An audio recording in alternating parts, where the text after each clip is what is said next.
December 1986 marked my first deployment outside the United States, and although I wore my uniform with pride, there was nothing exciting about spending Christmas buried deep in the jungles of Central America, where the air clung to your skin and the ground itself seemed alive, watching and waiting. As our combat engineering battalion was sent to Honduras with orders to construct a new airfield just north of the Rio Coco, a river that served as a fragile, blood-soaked boundary between Honduras and Nicaragua, a border drawn not only by geography, but by ideology, fear, and the quiet threat of war. And while missing holidays with family was something every soldier learned to accept early in military life, I could never have imagined that this deployment would expose me to something far more terrifying than enemy fighters or guerrilla ambushes, something that would follow me long after the jungle faded behind me. My name is Robert, a U.S. Army veteran, and what I encountered in those jungles was not listed in any briefing,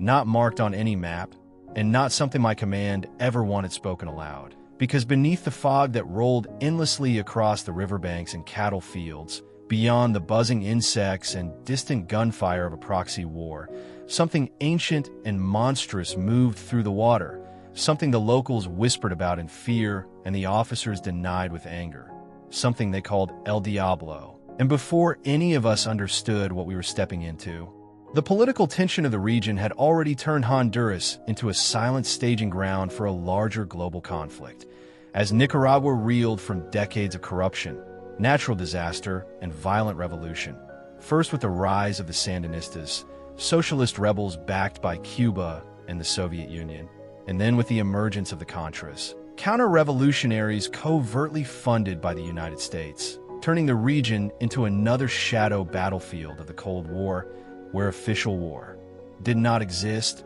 but death often did. And because the Contras had been driven north across the border, Honduras became both refuge and warning sign, forcing the U.S. military to support Honduran forces while maintaining the illusion of neutrality, a delicate balance that placed strict limits on our actions, allowing us to carry live ammunition but forbidding us from engaging unless fired upon first. A rule that echoed the early mistakes of Vietnam and left many of us uneasy,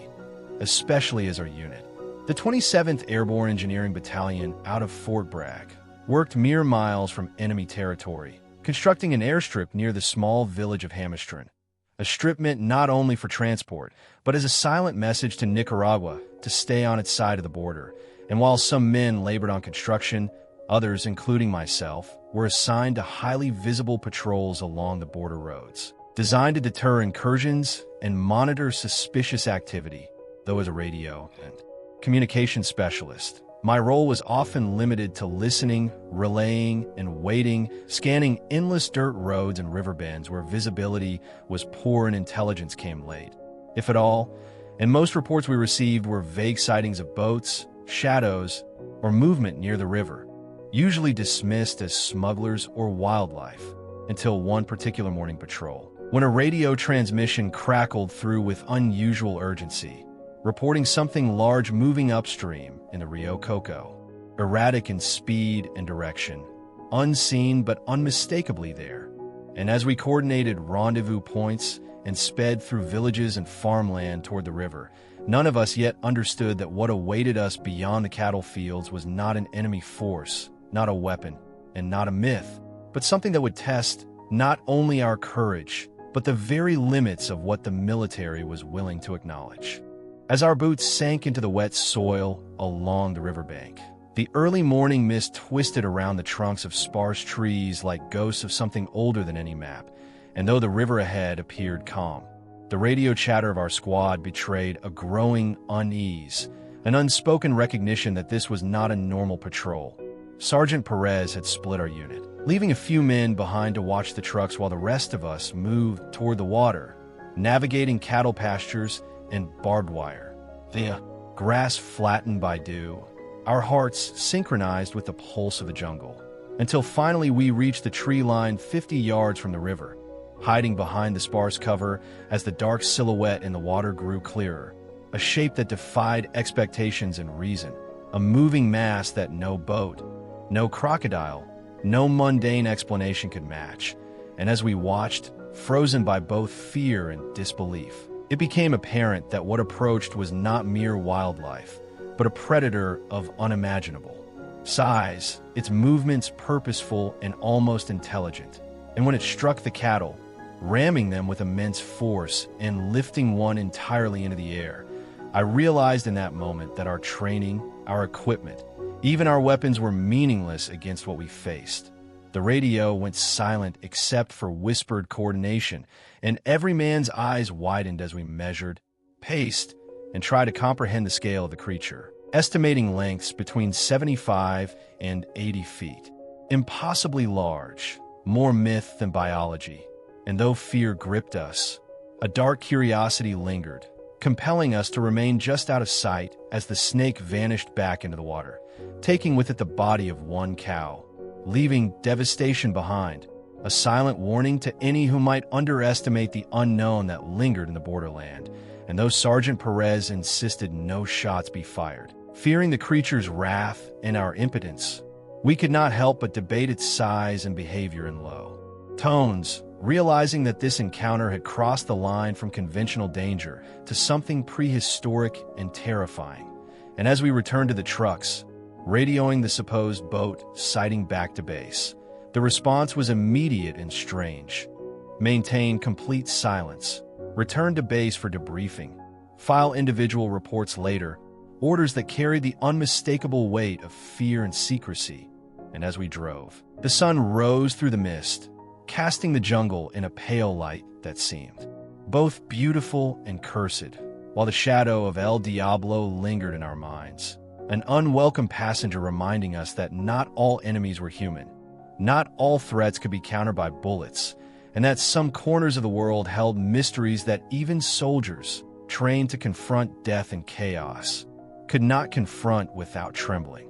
Back at Soto Cano Air Base, the atmosphere was heavy with an unspoken tension that settled over us like a physical weight. And as we stepped from our vehicles, the soldiers of our patrol were met not with camaraderie, but with a cold, formal assembly of officers, the highest ranking a major whose gaze could slice through steel, flanked by 2 Honduran army men and a civilian whose presence added another layer of unease. And one by one, we were called forward, names read aloud, escorted into a nondescript building at the far end of the base, a place stripped of warmth and comfort, with a single light bulb dangling above a table that seemed to amplify the silence, the air thick with the scent of antiseptic and authority. And when my turn came, I sat opposite the major, a lieutenant and 2 enlisted men flanking me,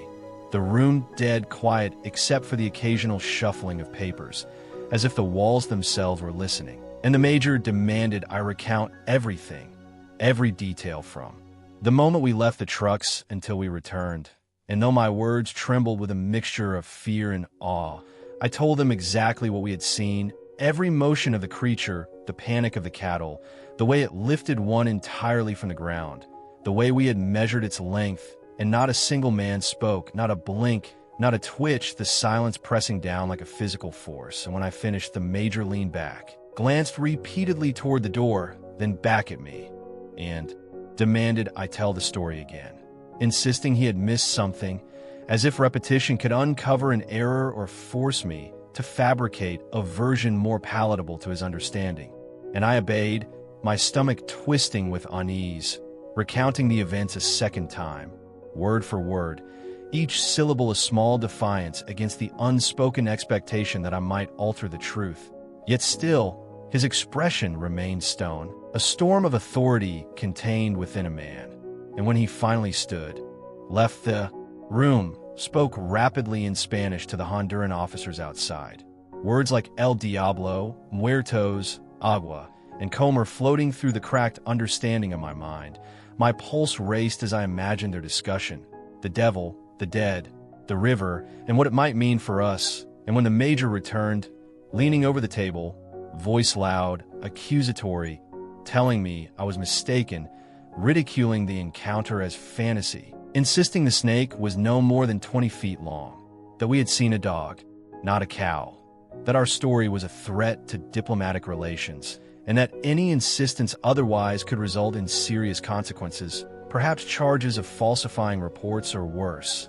And yet, Despite my fear and the palpable threat of reprimand, I could not bring myself to alter my account until finally, under immense pressure and to preserve my career and life within the Army, I relented, repeating a falsified version where logs and brush replaced the impossible predator, small animals. Replace cows, a compromise between truth and survival. And as the major finally relaxed, thanked me, and left, the room's oppressive tension lifted as quickly as it had descended, leaving only the echoes of disbelief, the whispered reassurances from the lieutenant, and the gnawing certainty that what we had seen in the river would remain secret, unspoken, and unresolved. While the true shadow of El Diablo remained as real in my mind as the warm, humid air of the Honduran jungle that had witnessed our encounter. After the interrogation, I was escorted back to the outskirts of Soto Cano and placed in a vehicle alone, separated from my comrades. And as we drove through the base toward the airfield we had built, a deep unease settled over me, the kind that made every shadow look like it was moving, every rustle of leaves sound like footsteps, and for the next 3 days I did nothing but sleep, eat, and shower, confined to quarters, barred from work or contact with anyone else, left alone with my thoughts and a lingering image of El Diablo emerging from the misty river. The magnitude of what we had seen constantly pressing against the back of my mind, the oppressive silence only broken by the occasional radio transmission that I was forbidden to answer, and though physically safe, the isolation was mental torture, a purgatory of boredom and fear, until finally, I was transported back to Soto Cano to catch a plane home to Fort Bragg, only to discover that even in transit the shadow of the event followed me, as a Honduran sergeant approached me in hushed tones during the flight, acknowledging that he too knew of El Diablo, that it had seen me and spared me, and that many men along the Rio Coco had disappeared under its hunger. Words that should have been comforting instead left me more shaken, validating the nightmare I had lived, and by the time I landed, a strange sense of being both rewarded and exiled weighed on me. I had obeyed orders, I had maintained secrecy, yet I had also been singled out, moved later to Fort Campbell near my Tennessee hometown, a transfer unusual for someone with only 2 years of service, where I was placed in a small, solitary apartment instead of the barracks, a strange favor or precaution. I could not tell, but every arrangement reinforced the quiet truth that what we had witnessed could not be spoken of, a knowledge shared only by those who had seen it. And though the military world continued around me, with routines and training, the memory of the enormous, almost supernatural serpent remained vivid, unshakable, a lesson that some dangers exist beyond strategy and orders, beyond human understanding, and that even in the regimented life of an army soldier, there are corners of the earth where myth and reality merge, where a creature like El Diablo can stalk silently through the mist, reminding you that even the most disciplined human can feel powerless when faced with the unimaginable, and that some stories must be carried alone in silence, with only the memory and the whispering fog as witnesses. The flight back to Fort Bragg was eerily quiet, a few scattered passengers, the hum of the engines filling the cabin. Yet the encounter on the Rio Coco was far from leaving my mind, and when a Honduran sergeant, uniformed and rank insignia clear, approached me mid-flight and quietly asked to sit beside me, leaning in with a tone both serious and reverent, he uttered words that pierced the thin veil of disbelief I had tried to maintain. "You've seen the devil, and it has seen you. You are lucky, for many men disappear along the river when it hungers." And his words, calm yet chilling, confirmed that what we had witnessed was no fabrication, no exaggeration, but something deeply real, ancient, and dangerous. And though I wanted to question, to analyze, my military training and the secrecy I had been forced to uphold held my tongue. And as we sat there, the soldier making the sign of the cross over his chest, a silent acknowledgement of shared knowledge, I realized that the stories circulating among the locals were true in ways that defied logic, that myths were rooted in reality, and that some truths were so unsettling they required both reverence and silence. And when we landed, The world outside the plane seemed unchanged, yet inside me, the encounter had altered every perception, every instinct, as if I had crossed a threshold into a part of the world unseen by most, where human authority had no power and where nature, ancient and predatory, held the ultimate claim. And while life continued at Fort Bragg, with its barracks, drills, and paperwork, the story of El Diablo remained locked in my mind, a constant reminder that despite rank, training, and discipline, some things cannot be controlled, some things demand respect, and some things, if ignored, would ensure you never return home at all. And this knowledge shaped my actions, my thoughts, and even the way I moved through the world, with a quiet wariness that no routine could erase, a silent understanding that a predator of unimaginable scale lurked in the mists, waiting, watching, and that the Rio Coco was forever etched in my memory as the place where human certainty collided with the impossible. Upon my return to Fort Bragg, the world seemed normal at first glance, but the subtle shifts in routine and the silent glances from superiors reminded me that the Rio Coco incident had not gone unnoticed, and within a month, I was reassigned to Fort Campbell, Kentucky, unusually close to my hometown in Tennessee, a transfer that seemed both a reward and a protective measure, placing me in a small apartment alone rather than the barracks, a buffer from prying eyes and idle chatter. And though I continued my duties as a soldier, the lingering memory of El Diablo and the pressure to remain silent created a private tension that colored every interaction, every drill, every patrol. My comrades, unaware of what I had witnessed, remained blissfully ignorant, and I could not confide in them, knowing the story's weight could ruin careers or invite ridicule. And so I walked through the base, observing other soldiers, reflecting on the fragility of perception versus reality, the delicate balance of obedience and integrity, and the stark truth that sometimes the world contains forces far beyond human comprehension or control, while rumors of giant snakes, local legends, and fossilized evidence of prehistoric predators only reinforced my private conviction that what we saw along the Rio Coco was no ordinary creature. And though work, training, and daily life tried to reclaim my focus, my mind returned repeatedly to the misty riverbank, to the sound of splintered wood and crushed bone, to the shadow of a monster so immense that the very idea of confrontation seemed absurd. Yet the memory remained vivid, demanding acknowledgement, reminding me that the world has corners where myth is alive, where human knowledge is insufficient, and where silence, obedience, and caution are often the only means of survival. And as weeks passed, I realized that this experience had forever altered my perspective, instilling a cautious reverence for nature, a heightened awareness of danger, and a quiet respect for stories that others dismiss as fantasy. For some encounters defy skepticism, leaving only the witness, the memory, and the knowledge that some predators never truly vanish, and that their legends persist in fog, shadow, and whispered fear along rivers like the Rio Coco. Even after months settled into Fort Campbell, the memory of the Rio Coco, the thick jungle mist, and the massive serpent we called El Diablo never faded, replaying in my mind like a film that refused to end. And though life moved forward with its routines, drills, and paperwork, the encounter left a permanent mark on my perception,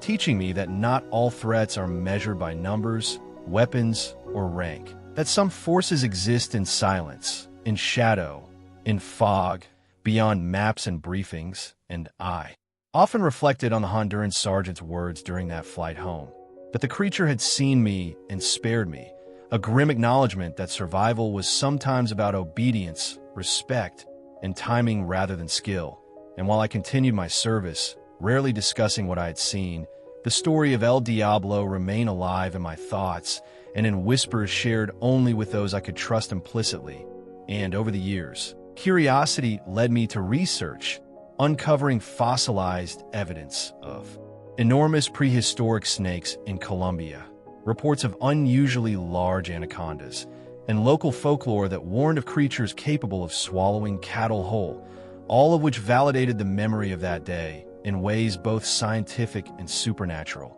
And yet, the fear and awe of that encounter stayed with me more vividly than any academic report, shaping my actions, my caution, and my respect for the unknown, reminding me that the world is wider and stranger than maps suggest, that some mysteries are better left unspoken to maintain order and sanity, and that the line between legend and reality can sometimes be crossed in a single moment, on a misty riverbank in a remote jungle, with the shadow of a predator so immense that disbelief becomes impossible. And even decades later, I cannot forget the cold, wet air of Honduras, the look in my comrades' eyes, the silent coordination of men who knew to fear and respect the unknown. And though I returned to civilian life, eventually, the lessons of survival, silence, and reverence for forces beyond human understanding continue to echo, a constant reminder that some corners of the earth remain untamed, that some creatures linger beyond the reach of science, and that the Rio Coco and El Diablo will always exist in the fog of memory, where myth and reality converge in terrifying harmony.